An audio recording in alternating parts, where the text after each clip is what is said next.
So, good morning, everybody. Thank you all for attending. It's my pleasure to introduce Dr. Peter Beling and Mr. Tim Sherburne from the University of Virginia.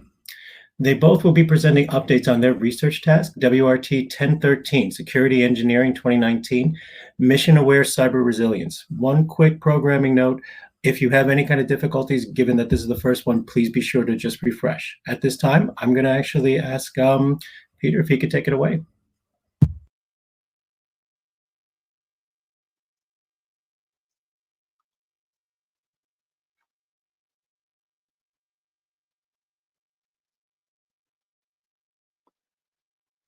Thank you, James. Can you see my screen now? Whoops. Yes, I can see it. Oh. Yeah, sorry, I'm having a bit of a difficulty. This one in a second.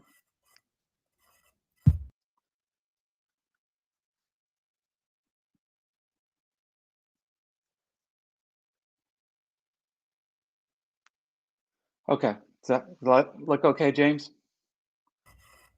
That looks perfect. All right, good. So good morning, everyone. Thanks for joining this morning. I'd like to talk about a research task, WRT-1013, which has a rather uninformative title of security engineering, but what it really represents is an effort to deal with notions of security architecting and design for cyber physical systems with respect to cyber attack. And this effort, WRT 1013, is the culmination of a really quite long sequence of WRTs and other kinds of projects, most of which were sponsored, or maybe all of which were sponsored by R&E and of course CERC funding. So grateful acknowledgement for all of this support. And this work dates back maybe 7 years or something like that, and has involved quite a large team. So I'd like to acknowledge all the folks on the slide here, and you'll see that this is a collaborative effort between the University of Virginia, including key players, Barry Horowitz, who developed the mission engineering concept some years ago, Cody Fleming, who's since moved to Iowa State, Tim Sherburne, who'll be joining for the Q&A session, Stephen Adams, and a number of our students, including Mr. Yorgos Baktirits, who we're going to hear from this afternoon as one of the speakers for the student presentations. It also involves a collaboration with Virginia Commonwealth University, Dr. Carl Elks and Tom McDermott, Megan Clifford, and others at Stevens have also contributed in one fashion or another. So the notion here is that what we're concerned with is securing cyber physical systems, and this kind of problem of how to deal with cybersecurity for CPS is a little bit different than what one normally thinks about for cybersecurity. Normally in cybersecurity, the approach is very much infrastructural in nature, and the issue with CPS is they don't really map to the concept of an infrastructure. They're much more like apps than an infrastructure. And so what we'd like to suggest is that the way that we want to think about cyber security and resilience for CPS is much better suited to a kind of control perspective than it is to a traditional cybersecurity perspective. And so we're going to try and make that kind of notion clear as we go through this morning.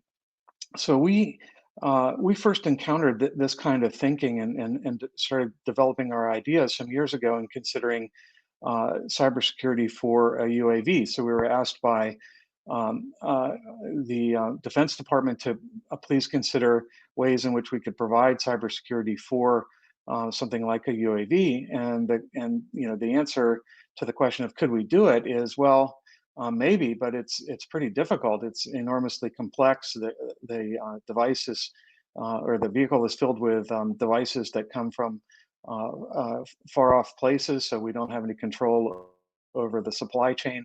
There's ample opportunity for all of the individual electronics to be corrupted in that supply chain. There are insider threats. There are even physical ways of getting access to the aircraft. So the notion of a kind of perimeter defense was not very appealing.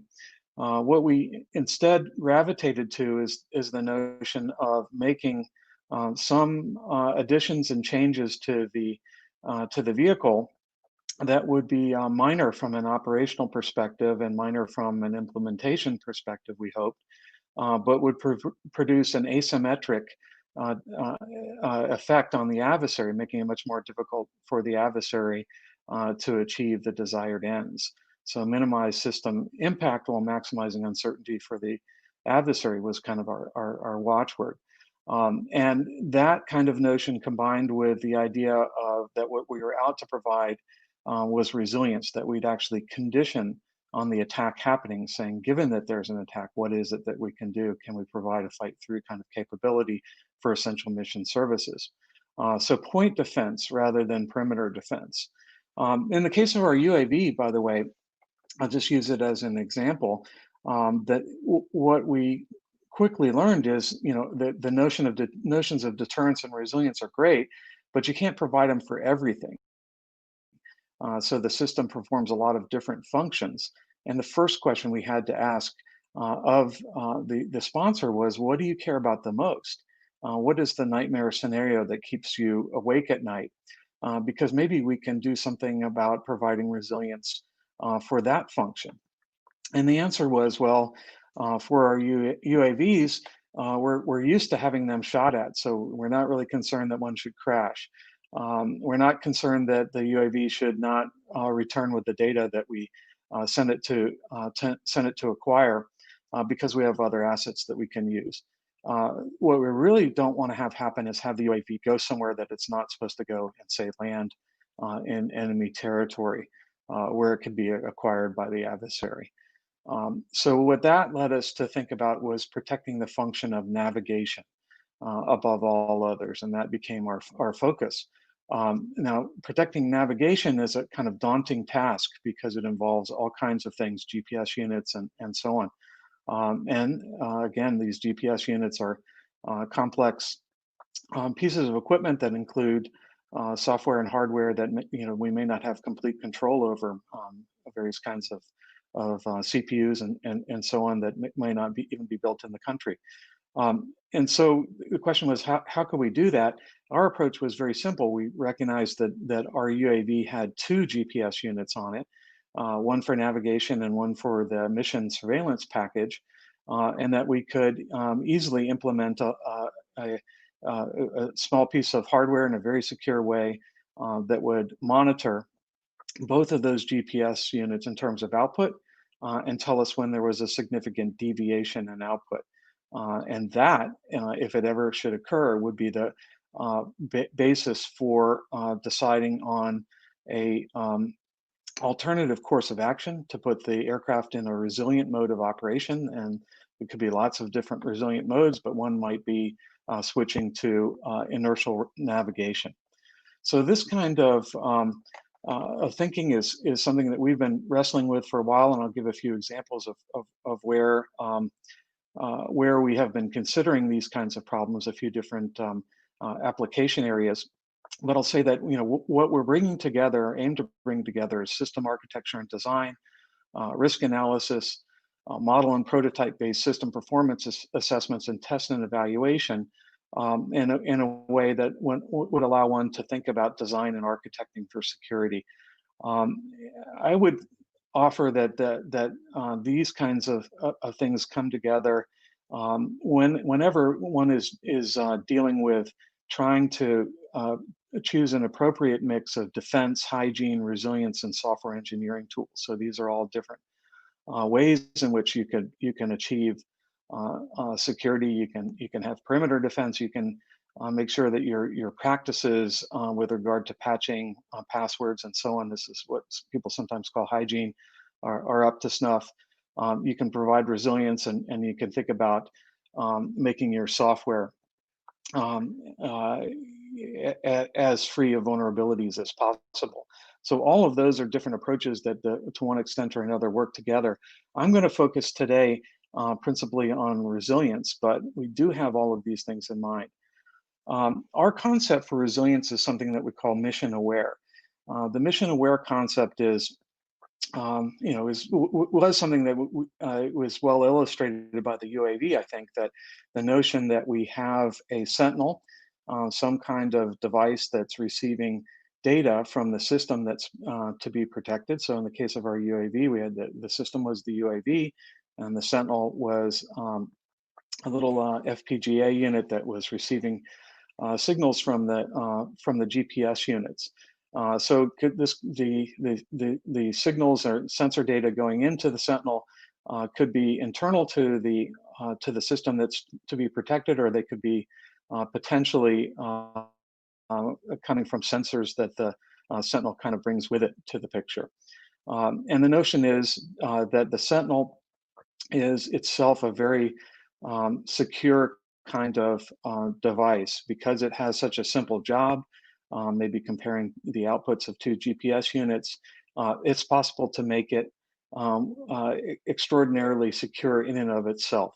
It only has to have maybe a few hundred lines of code, perhaps, instead of millions of lines of code that might be present in the system. And it doesn't need a general purpose CPU. It can be made on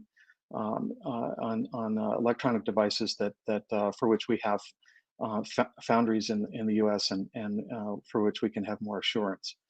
The notion is that the Sentinel takes in the data, and as I mentioned before, what it does is when it judges that a cybersecurity attack might have happened, then it engages an alternate mode of operation for the system. So switching, say, from GPS to inertial nav. So that's the reconfiguration control. And you can see that there's a person there because sometimes people need to be in the loop, and I'll say more about that in a second. I'll just mention that with at UVA and with partners at various places and parallel kinds of efforts, including from Siemens and Stevens Institute of Technology, there's really quite a library of different kinds of instantiations of the mission-aware concept, if you will, or things that could fit into the mission-aware concept. So various notions of how one could detect potential cyber attacks and various kinds of resilient modes of operation. And we tend to classify these things into various kinds of into what we call design patterns. So one pattern that's extremely common is diverse redundancy. And you could see that kind of concept of having, let's say, two GPS units like we did with the UAV is something that could be applied in a lot of different areas, either naturally taking advantage of what's already in the system or as something that might be added. And there are many other design patterns, and this kind of library of all of these different ways for potentially detecting attacks and switching to resilient modes of operations is only growing over time. And that is going to lead us in a moment to a kind of decision problem that we'd like to wrestle with. So I'll just say that on Mission Aware, to kind of wrap up the introduction of that concept, that we have also formulated a definition of resilience. And it's a bit of an eye chart. I'll just say that there's a lot that goes into this definition of resilience for cyber attack for cyber physical systems that is specific to Mission Aware, and that's kind of different than general notions of resilience, because it aims to get at a kind of tie between the concept of a resilient design and how things will be operated, how the system will be operated in a resilient mode of operation. So if we suddenly say that we want to switch from GPS and navigation to something inertial navigation or something that might have less accuracy, there's a question of whether the pilot should decide whether that switch is made, whether the system should make a recommendation to the pilot that you might want to do that, or whether the system should do it all on its own. So there are notions that of the degree to which the human is involved in the process of switching from normal mode of operation to resilient mode of operation. And that's an area that we'd like to continue to emphasize. We've done some initial experiments on that. In fact, you can see on this slide here that there's a box in the upper right, human factors experiments with the Air Force. So we've used pilots who are students at AFET, and asked them to consider running missions with a Sentinel in the picture and with a Sentinel out of the picture, and how do they respond? What we're trying to study is how do they respond when the Sentinel gives them an indication that a cyber attack has happened, and how do they respond to the Sentinel's recommendations with regard to alternate modes of operation. Ultimately, the pilots have control, but the question is to what extent can they process the Sentinel information. So the general mission aware concept we've also explored in a number of different areas, everything from 3D printers through ship avionics and navigation control, through vehicles, including state police cars. We actually had a fascinating project with those. And then we also have a spin-off company, Mission Secure Incorporated, that's dealing with industrial control systems. And in the lower left, there's networked munitions with the Army. That's an example that I'm gonna talk about in a little bit more detail in a moment. So, given that we have all of these different kinds of environments for for potential application of these kinds of concepts, and there are a lot of different design patterns for both detection and for resilient modes of operation. The decision problem that's going to arise in each one of these kinds of situations where we might want to be applying the decision-aware framework is really, what to protect and why. The system has a lot of functions. There are all kinds of choices of which combination of functions we might choose, and how is it that we decide what we're going to choose to protect, and then beyond that, how do we choose from the library of design patterns what methods to use for detection, what methods to use for alternate modes or resilient modes of operation.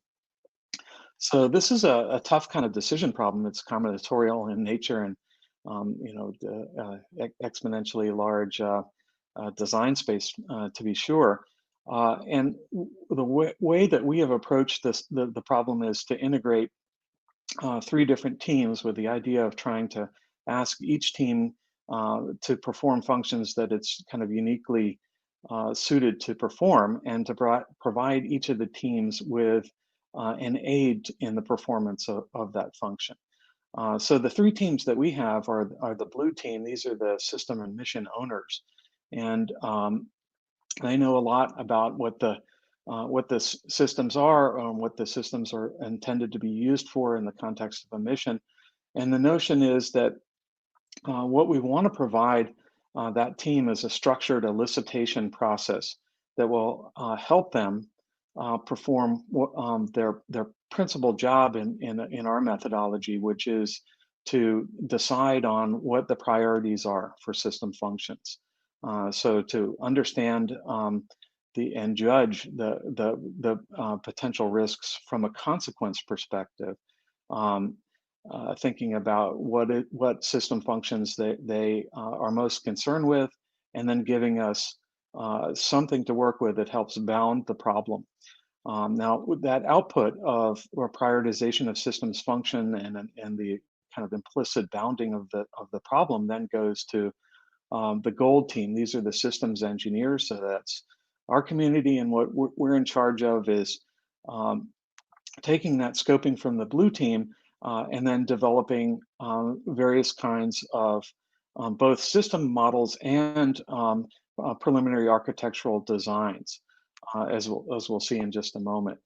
So the notion is that the systems engineers are wrestling with some of the resilient design questions informed by the blue team, and they're also documenting what the system looks like before and after resilience methods. And that's particularly important because we want to provide those system models and the view of how everything works and what is important actually to the red team. So the red team, these are our in-house adversaries. These are the cyber experts, and they normally can come into a situation and say, well, I'll just find the vulnerabilities in the system The idea is that at the design stage, we want to provide them um, with a description of the system that allows them to work with something other than, first of all, work and think about the vulnerabilities in a way that doesn't require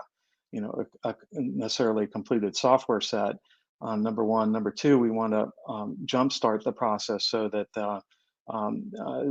they are not finding all vulnerabilities to the system, but really the ones that cross-reference and match to the priorities in terms of consequence, the pain points that the blue team have. And so the notion is that the red team is going to provide us with a vulnerability assessment. So all three of the perspectives of these teams are integrated in something that we call the cybersecurity requirements methodology, CSRM. The notion is captured here, but I think the idea is just what I've described, that we have an initial system description, and we think about consequences in a structured way with the blue team. That's provided to the systems engineers who produce preliminary designs that are evaluated from a vulnerability perspective by the red team, and the process iterates. We're going to see some expansions of that in just a moment.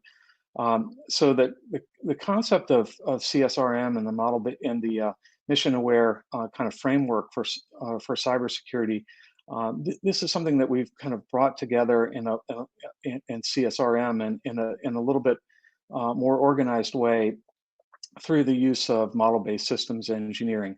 And through incorporation of a particular kind of structured elicitation process from the safety community. So I want to talk a little bit about something that we call the mission-aware meta-model. It's a meta-model slash ontology kind of concept.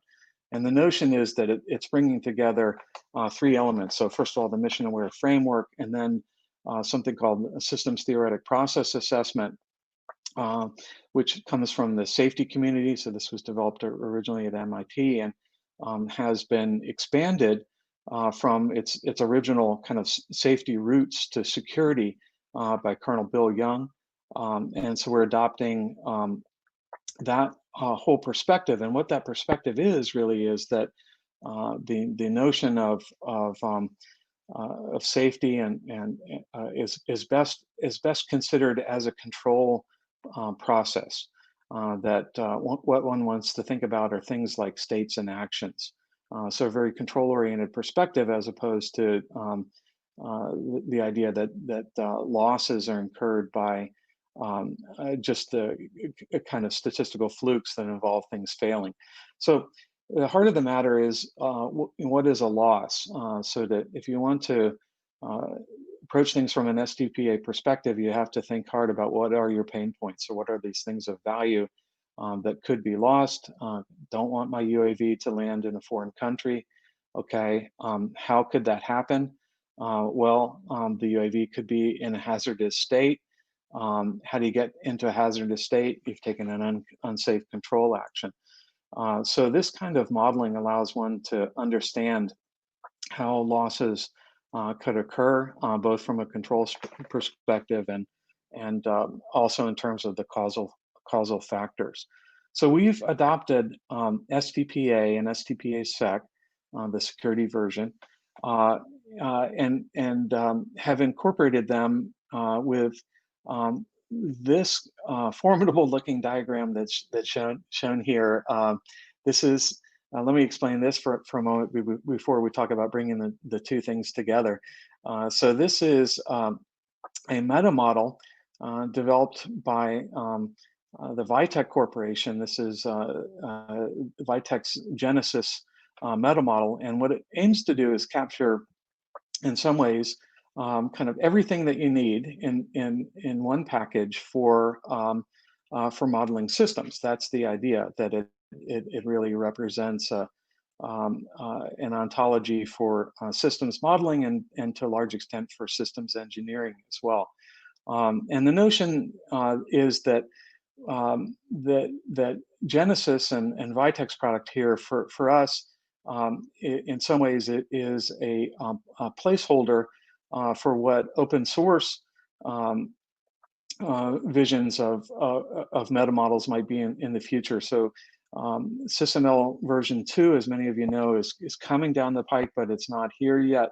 And many of the elements that it has that attempt to fold into SysML new kinds of capability for expressing how systems might work from a functional perspective, and all kinds of other elements. That whole notion, all of the advances that I guess one would say that are in SysML version 2 are really something that are already in Genesis. So I think that anybody who could make use of Genesis would be comfortable with SysML version 2 when it ultimately comes down the pipe. So the notion is that, yeah, this kind of meta model and ontology, giving some definitions for what things are and how they relate to one another, is a general kind of concept. And what we've done is taken that Vitek Genesis meta model and expanded it by incorporating the elements that we just talked about in terms of mission aware. Here, in terms of the colors, we have the change that there are a bunch of tan additions, and each one of those tan additions or beige additions is an element of the mission aware framework. So we have in the lower right, you can recognize things like hazards and losses and unsafe control actions coming from STPA. And then over to the left, there's a Sentinel there that's attempting to protect against loss scenarios. And loss scenarios are precipitated by attack vectors and so on. So we have the kind of, and at the top, we have resilient modes of operation.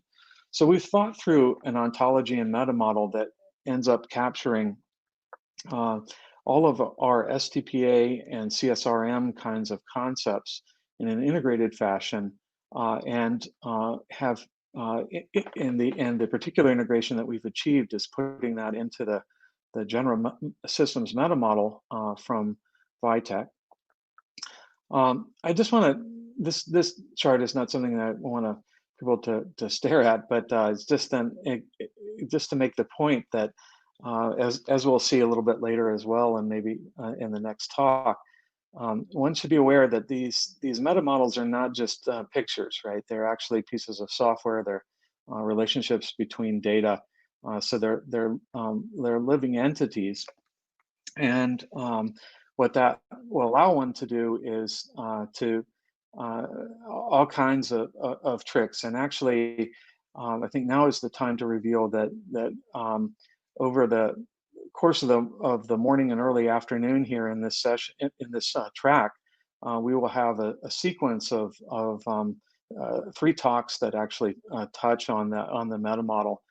So the talk next by Tom McDermott on WRT-1014 and WRT-1013, and also the talk on WRT-1022 that Barry Horowitz and Cody Fleming will lead. And so you're going to be able to see the meta model in action in a couple of those talks, in a couple instances within those talks as well. Let me also add that, you know, I've spoken of things in terms of the blue team, the gold team, the systems engineers, and the red team, the adversaries. And there's a question about, you know, what is it that we can do to help a red team understand vulnerabilities of a system? And so the key notion in our methodology is that what we want to provide the red team with systems models that reflect the priorities of the blue team as well as the particulars of the system. And so one way that we can do that is through something like the MBSE meta model. But the nice thing about having that meta model, and to get to this point of it being software in the end, is that once we've made a particular instance of this, then we can use it for all kinds of purposes, including developing a graph representation of the system. And the question is, why would you want to have a graph representation of the system? There's a lot of potential uses of such a thing, but it's particularly useful for red teamers, we assert, in that they can take the graph representation and use it as a way to guide searches over, say, the space of known attacks, CAPEX, CWE, CVE, for example, or other kinds of threat representations, and allow it to be the basis for cross-referencing the system with uh, with the threat space that's out there. So we've developed something called CyBox, Cyber Body of Knowledge, and that was done primarily by Virginia Commonwealth University. I'm not going to focus on it today, but I'll just mention that we have that. I'll also mention that we're in WRT-1013, which is a talk that's going to be led by Barry Horowitz and Cody Fleming. We're going to talk about extensions of our meta model to include notions of test and evaluation. So what kind of metrics can we have for cyber resilience?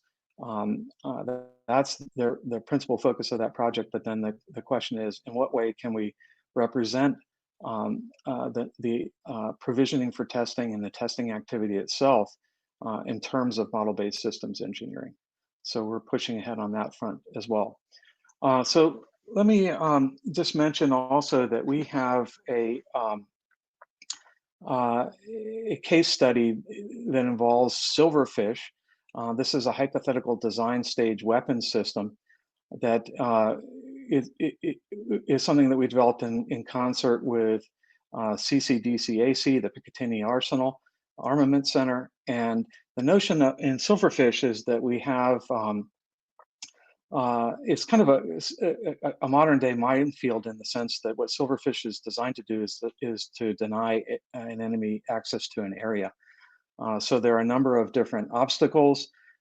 Each obstacle is a say football-sized device that has a number of munitions on it. Submunition 1, maybe up to 6 submunitions, something like that. And the notion is that these things are all laid out on the ground, and they're very secure in the sense that if you were to pick one up and shake it, it won't go off or anything like that. But an operator has the ability to receive situational awareness on what's happening over the field. So maybe there's a UAV flying around showing, giving a view. The operator's got binoculars, other kinds of sensors, and has the ability to fire any one of the munitions. So this is what an operator workstation looks like, and the 6 different dots, green dots, represent 6 munitions that are available to be fired. And when they're armed, maybe they turn colors and things like that. And so the notion is that the operator can exert very precise control over where the weapons might attack over this field, and thereby deny it to the enemy. So we've taken the Silverfish hypothetical design stage weapon system and undergone the full CSRM process with it, getting a blue team to rank order the kinds of losses that they might consider to be sort of toward the top of the list, to categorize those and then use that as the basis, along with a number of different use cases. We use that as the basis for developing ultimately a system model, and then a number of different architectures for resilient design. And I don't have time to go into details, but I'll just mention that the architecture that we ended up settling in has a kind of interesting feature to it, that what we've ended up doing is separating out in our resilient architecture the situational awareness from fire control for the operator. So we've taken those 2 functions, which in the base original system were combined into one display, and separated them out. And the reason for that is that in the one case, fire control, The functions to be performed and the data to come in is extraordinarily simple, and that allows us to harden that in a kind of traditional cybersecurity kind of perspective. With situational awareness, everything is much more complex. But what we can do is provide alternate modes of, alternate sources for situational awareness for the operator. And so we can develop a fight-through capability. Peter, my apologies. This is James. I just wanted to give you a 5-minute warning. Okay. Yeah, thank you.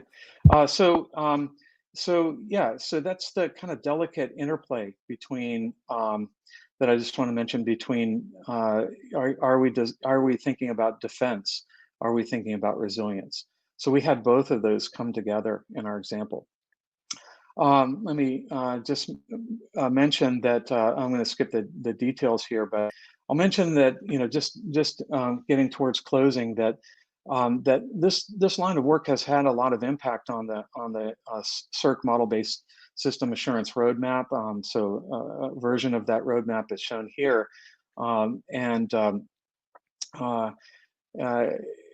I'll just say that the mission-aware kind of concept and the idea of developing tools that allow us to think about interoperability and moving design to the left in terms of the systems engineering process, designing and architecting to the left. All of those things are very prominent in the first two spokes of the systems, the CERC model-based systems assurance roadmap. So we think we're on the right track to developing a lot of the methods that one might want to have for assured design, and ultimately, as Tom will talk about, we really want to tie these kinds of ideas strongly to missions as well. In terms of closing, I'll just say that all of the examples for Silverfish, all of the work that we've done on Silverfish is available in the GitHub library, and if you send me an email, we can work out getting you permission for that. I'll also say that Tom McDermott is going to talk in the next talk about another example, a pipeline example, and that is also available online. So just as a final statement, then I'll say that it's our view that the systems engineering community should really think about taking the leadership role in consideration of cybersecurity, cyber hygiene, cyber resilience, and software design tools, and thinking through ways in which these four different approaches to security can be best integrated. We've gone part of the way with our model-based effort to developing interoperability and to providing a framework for considering those elements of design and architecting for security. And we think this is the proper direction to go, although it needs to be done in a way that that doesn't make things less flexible in terms of interaction with contractors, but rather more flexible. So thank you, James. I'll take questions now.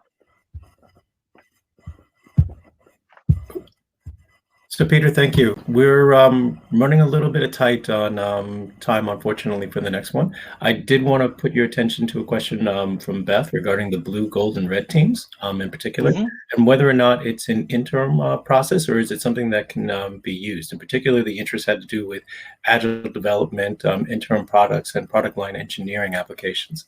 We got about 1 minute if you want to take a crack at it, but otherwise I would ask you guys to connect afterwards.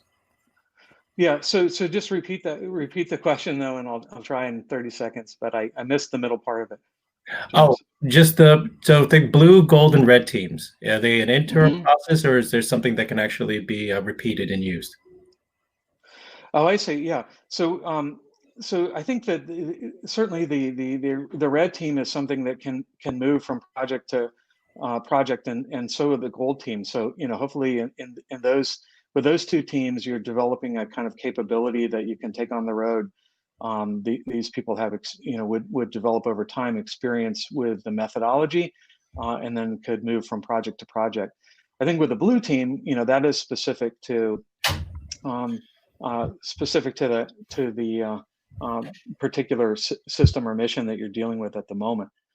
So Beth, I don't know if that's, send me an email if that's, if I didn't get the question right, and we can talk offline. Very good. Thank you all for attending this session. I hope to see you in the next session in a couple of minutes.